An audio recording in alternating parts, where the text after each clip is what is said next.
Hello friends, welcome to Adishakti stone tarot world.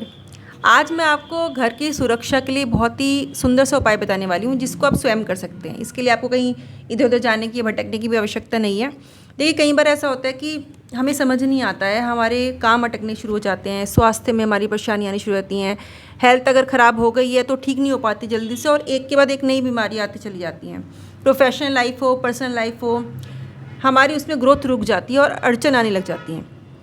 कई बार देखिए ऐसा होता है कि नेगेटिव एनर्जीज़ की वजह से हमारे घर का जो एटमॉस्फेयर है वो ख़राब हो जाता है और घर में अनेक तरह की परेशानियाँ उत्पन्न होनी शुरू हो जाती हैं। अब मैं आपको बताने वाली हूँ कि इस उपाय में आपको करना क्या है। इस उपाय में आपको मैं कीलन के बारे में बता रही हूँ कि कैसे आप अपने घर को स्वयं से कीलित कर सकते हैं ताकि नकारात्मक शक्ति का प्रवेश आपके घर में ना हो।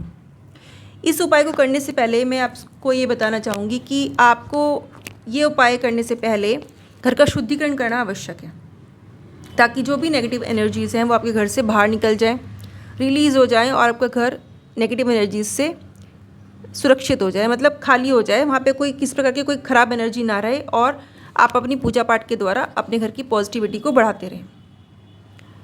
तो इसके लिए आपको क्या करना होगा, आपको घर में शुद्धिकरण का हवन कराना चाहिए।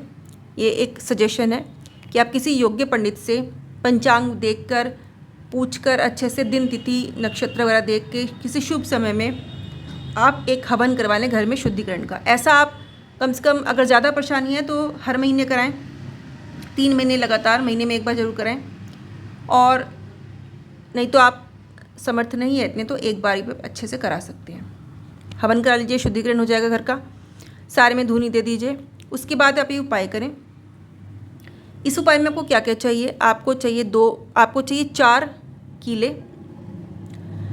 2 लौंग और 2 इलायची हरे वाली, और कपूर की कुछ टिक्कियाँ। सिर्फ इतना ही सामान चाहिए। इसमें क्या सबसे इम्पॉर्टेंट है वो है आपका विश्वास, आपके इष्ट पर, आपके गुरु पर, या जिनको भी आप पूजते हैं, जिन देवी देवताओं को पूजते हैं उन पर। जब आप ये उपाय करें तो उनका ध्यान अवश्य करें, चाहे आप इष्ट मंत्र का जाप करते रहें, इष्ट का ध्यान करते रहें, गुरु मंत्र का जाप करते रहें, आपको कोई स्तोत्र आता है, कोई चालीसा आती है, कोई पाठ आता है तो वो आप करते रहें। ये आवश्यक है ताकि एनर्जीज़ पॉजिटिव उस समय वहाँ आसपास आपके बनी रहें और उस उपाय में भी आपकी हेल्प करें। पूरे विश्वास के साथ कीजिए, निश्चित ही आपको फ़ायदा होगा। आपको करना क्या है, देखिए, आपको 2 लौंग फूल वाली, 2 इलायची को आपको कपूर डाल के जला लेना है। पूजा पाठ करते करते, जैसे मैंने आपको बताया, कोई चालीसा या पाठ या जाप आप करते करते ये क्रिया करते रहें। बना लें, जब आप पाउडर बना लीजिए इसको जला करके। उसके बाद आपको कीले लेनी है 4।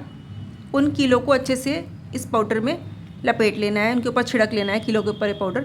उस वक्त भी आप अपने इष्ट मंत्र का या गुरु मंत्र का जाप करते रहें, पूजा पाठ करते रहें, मानसिक रूप से करते रहें। उसके बाद आपको क्या करना है, ये 4 कीले आपको घर के चारों कोनों में लगा देनी है, गाड़ देनी है। उसके ऊपर भी वो थोड़ा सा छिड़काव आपको कर देना है। देखिए, थोड़ा सा ही पाउडर बहुत होता है, ऐसा नहीं कि आपको भर भर के डालना है। टीका टीका सा चारों तरफ उस लगाने के बाद भी कीलों को उसके ऊपर आप लगा दीजिए, इस भस्म का जो आपने बनाई है।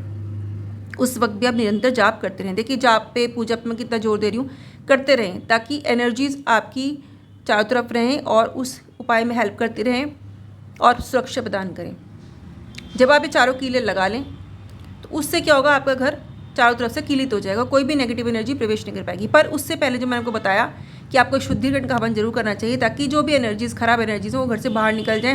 हवन से, शुद्धिकरण हवन जब आप कराते हैं तो उससे क्या होता है, नकारात्मक ऊर्जाएं बाहर निकल जाती हैं, कुछ समय तो वापस प्रवेश नहीं कर पाती हैं। अगर परेशानी ज़्यादा भी है तब भी कुछ समय तक प्रवेश नहीं कर पाएंगी। इसलिए जो निरंतर कराता रहता है हवन तो उसके घर तो शुद्ध ही रहता है। पर अगर कोई कभी कभी करा रहा है तो उसमें ये होता है कि आपको या तो निरंतर कराएं या कभी कभी करा रहे हैं तो उसके लिए आपको थोड़ा सावधान रहना पड़ता है और एनर्जीज़ वापस लौटने का भी पूरी चांसेस रहते हैं। तो इसलिए थोड़े समय तक वो नहीं रहती हैं, अंदर बाहर निकल जाती हैं, उनसे बर्दाश्त नहीं हो पाता है जो भी हवन की जो ध्वनि होती है, मंत्रोच्चार होता है। तो उस वक्त आप क्या करें, जैसे ही हवन पूर्ण हो, सारे में धुनी देने के बाद आप ये उपाय कर लें, ऐसा कर लें। और दिन भी शुभ होगा जब आप ये करेंगे। हवन के तुरंत बाद ही उपाय कर ले साथ के साथ, जैसे हवन पूर्ण हो, उससे आप घर सुरक्षित हो जाएगा, क्लियर हो जाएगा। उसके साथ साथ आपको आगे भविष्य में क्या करना है, आपको अपने पितरों से संबंधित पूजा पाठ पर ध्यान देना है। पितरों के निमित्त आपको पूजा पाठ दान अवश्य करते रहना है। पितृपक्ष में भी करना है, अमावस्या पे भी आप करते रहिए। शिव जी से पूजा करना शुरू कीजिए। जो भी पितृपक्ष आपके पितरों के से संबंधित जो भी दान पुण्य होते हैं वो आप करते रहिए। पितरों का आशीर्वाद आपको मिलता रहेगा। आपके कुल देवताओं की पूजा भी आप करते रहिए, उनका भी आशीर्वाद आपको मिलता रहेगा, क्योंकि पितृ और कुल देवता जो होते हैं हमारे घर की सुरक्षा करते हैं, हमारे वंश की सुरक्षा करते हैं।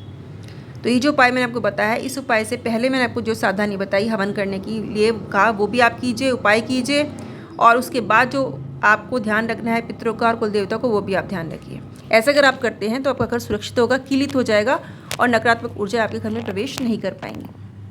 मेरे चैनल पे नए हैं तो जल्दी सब्सक्राइब कीजिए, और अगर पुरानी है तो वीडियो को लाइक कीजिए, शेयर कीजिए। सदैव खुश रहिए। अमोर आगवाए। जय माता शक्ति पीताम्बरा।